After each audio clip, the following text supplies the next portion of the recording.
होऊन असलेल्या मुंबई महापालिकेमध्ये भाजप आणि शिवसेना शिंदे पक्षाच्या महायुतीने विजय प्राप्त केलाय।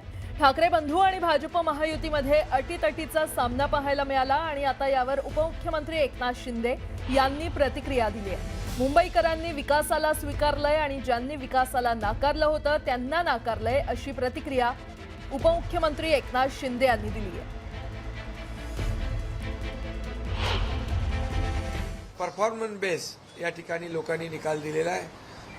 आता उबाटाने देखील 160 जागा लढवून मला वाटतं 60 जागा त्यांच्या आघाडीवर आहेत, परंतु महायुती म्हणून आम्ही सत्तेच्या जवळ पोहोचलो आणि सत्ता महायुतीला मिळेल हा विश्वास आहे। त्यामुळे विकास हाच ब्रँड या ठिकाणी लोकांनी स्वीकारलेला आहे। डेव्हलपमेंट हा ब्रँड लोकांनी स्वीकारलेला आहे।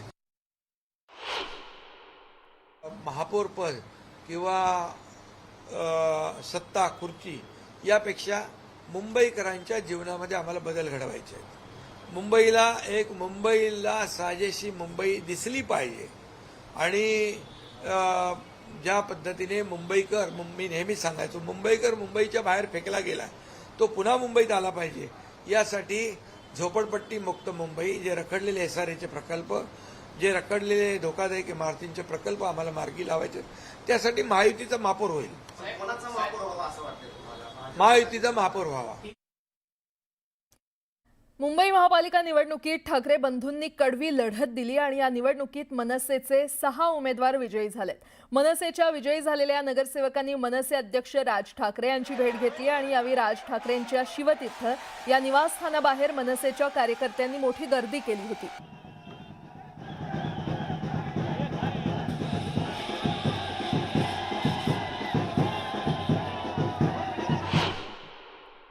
मला खूप आभार मानावेसे वाटतात। त्याचबरोबर दोन्ही पक्षाचे जे नेते आहेत, वरिष्ठ पदाधिकारी आहेत, यांनी देखील मला खूप सपोर्ट केला। वेळोवेळी माझ्या कार्यालयाला भेट देणं, माझ्या प्रचारात भेट देणं, अगदी अनिल भाऊ असोत, महेश असो, आमचे सरदेसाई असोत, अमितजी असोत, आदित्यजी असो, उद्धवजी असोत, राजसाहेब असोत, म्हणजे अगदी टॉप टू बॉटम सगळ्या पदाधिकाऱ्यांनी खरोखर माझ्यावर खूप प्रेम केलं। प्रचारादरम्यान मला खूप सहकार्य केलं।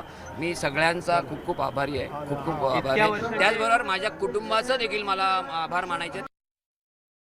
दरम्यान या निवडणुकीमध्ये अनेक प्रस्थापितांना धक्का बसलेला आहे। कोण आहे आपण ग्राफिक्सच्या माध्यमातून पाहूयात। रवींद्र वायकर जे खासदार आहेत शिवसेनेचे, त्यांची मुलगी दीप्ती वायकर या पराभूत झाल्यात। त्यानंतर भाजपचे आमदार श्रीकांत भारतीय यांचे भाऊ तुषार भारतीय यांचा देखील पराभव झाला।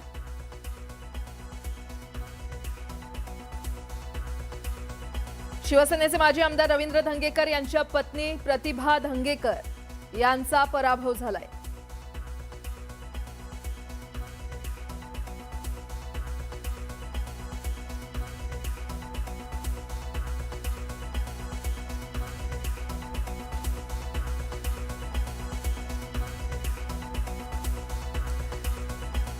दादरच्या वॉर्ड क्रमांक 190 मध्ये भाजपच्या शीतल गंभीर आणि ठाकरेंच्या शिवसेनेच्या वैशाली पाटणकर यांच्यामध्ये जोरदार चुरस पाहायला मिळाली। मतमोजणीच्या 5व्या राऊंडपर्यंत आघाडीवर असलेल्या वैशाली पाटणकर 6व्या फेरीत मात्र अवघ्या 126 मतांनी मागे पडल्या आणि शीतल गंभीर यांचा विजय जाहीर करण्यात आला। दरम्यान या विजयावर आक्षेप घेत पाटणकर यांनी पुन्हा मतमोजणीची मागणी केली, मात्र ती मागणी देखील फेटाळण्यात आली। याविरोधात कोर्टात जाऊन दाद मागणार असल्याचं ठाकरेंच्या शिवसेनेचे नेते अनिल देसाई यांनी सांगितले।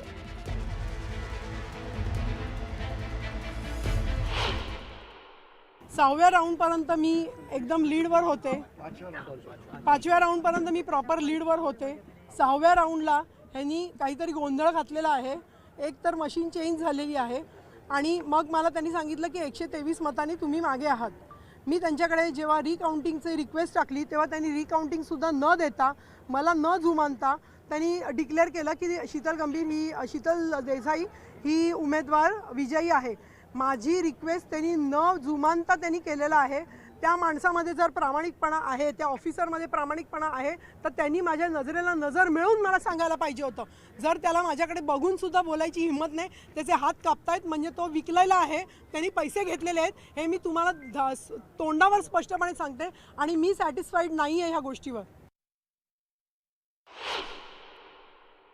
त्या गोष्टीला कुठंतरी त्यांनी बघणं गरजेचं होतं. त्यांची जी काही मागणी होती त्याबद्दल काही निकष आहेत, काही गोष्टी आहेत, त्या त्यांनी पडताळून पाहिल्या पाहिजे होत्या आणि उमेदवाराचं म्हणणं ऐकून त्यांनी त्यावर अंमलबजावणी करायला पाहिजे होती. त्यांनी केलेली नाही आहे. निवडणूक निर्णय अधिकाऱ्याला अधिकार असतात आणि त्या अधिकारांमध्ये त्यांनी केलेलं आहे, पण हा लीगल रिकोर्स जो आहे पिटिशनचा तो आम्ही करणार. कोर्टातून न्याय मिळेल अशी अपेक्षा आहे, कारण अशा प्रकरणामध्ये कोर्टातून निकाल यायला बरीच वर्ष बराच अवधी लागतो. अर्थात लोकशाहीमध्ये ज्या ज्या गोष्टी पायऱ्यांवर आहेत त्या सर्व ठिकाणी म्हणजे कोर्टामध्ये आम्हाला जायचं. तिकडे पुण्यामध्ये अण्णांनी दादांना चितपट केलंय. पुण्यामध्ये भाजप विरुद्ध राष्ट्रवादी काँग्रेसमध्ये थेट लढत होती आणि या निवडणुकीत मुरलीधर मोहोळ आणि अजित पवार यांनी पूर्ण ताकद लावली होती. मात्र पुण्यामध्ये भाजपनं जोरदार मुसंडी मारली. दरम्यान विजयानंतर भाजप कार्यकर्त्यांकडून जल्लोष करण्यात आला. यावेळी केंद्रीय मंत्री मुरलीधर मोहोळ यांनी दंड थोपटलं.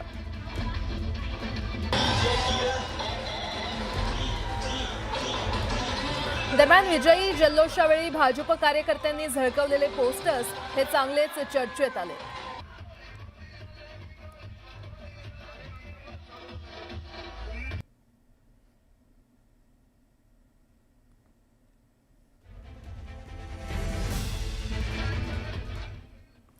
एकीकडे मुरलीधर मोहोळ यांनी दंड थोपटलं तर दुसरीकडे निवडणूक प्रचारात भाजपवर हल्लाबोल करणाऱ्या अजित पवारांना भाजप कार्यकर्त्यांनी डिवचले.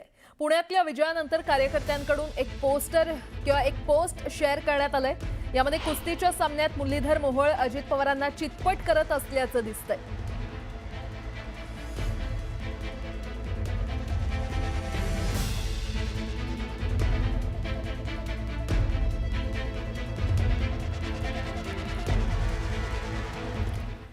उपमुख्यमंत्री एकनाथ शिंदे आणि भाजपचे ज्येष्ठ मंत्री गणेश नाईक यांच्यातील तीव्र राजकीय संघर्षामुळे संपूर्ण राज्याचं लक्ष वेधून घेणाऱ्या नवी मुंबई महानगरपालिकेच्या निवडणुकीत भाजपनं स्पष्ट बहुमताच्या दिशेनं जोरदार वाटचाल केली. भाजपनं मिळवलेल्या घवघवीत यशानंतर वनमंत्री गणेश नाईक यांचा एक प्रसिद्ध डायलॉग सध्या चांगलाच चर्चेचा विषय ठरलाय. या डायलॉगची राजकीय वर्तुळात मोठी चर्चा रंगत असतानाच त्याचे पडसाद आता थेट रस्त्यावर देखील उमटताना दिसतायत. वाशी येथील छत्रपती शिवाजी महाराज चौकात लावण्यात आलेल्या एका डिजिटल बॅनरवरील व्यंगचित्रानं नवी मुंबईकरांचं विशेष लक्ष वेधून घेतलंय. गणेश नाईक यांच्या टांगा पलटी घोडे फरार या डायलॉगला अनुसरून साकारण्यात आलेलं हे व्यंगचित्र सध्या सोशल मीडियावर देखील वेगानं व्हायरल होत असून नागरिकांमध्ये यावरून वेगवेगळ्या प्रतिक्रिया उमटतायत.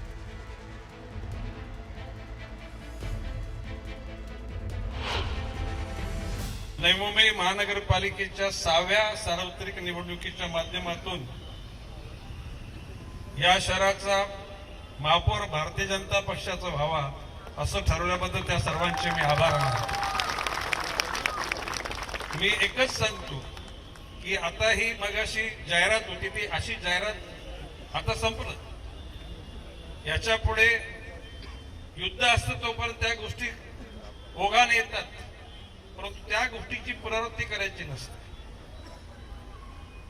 उद्यापासून यासोबतच इतरही काही महत्त्वाच्या बातम्या आपण पाहणार आहोत. तुर्तास एक छोटासा ब्रेक घेऊन लगेचच परत येतोय. पाहत रहा न्यूज 18 मराठी.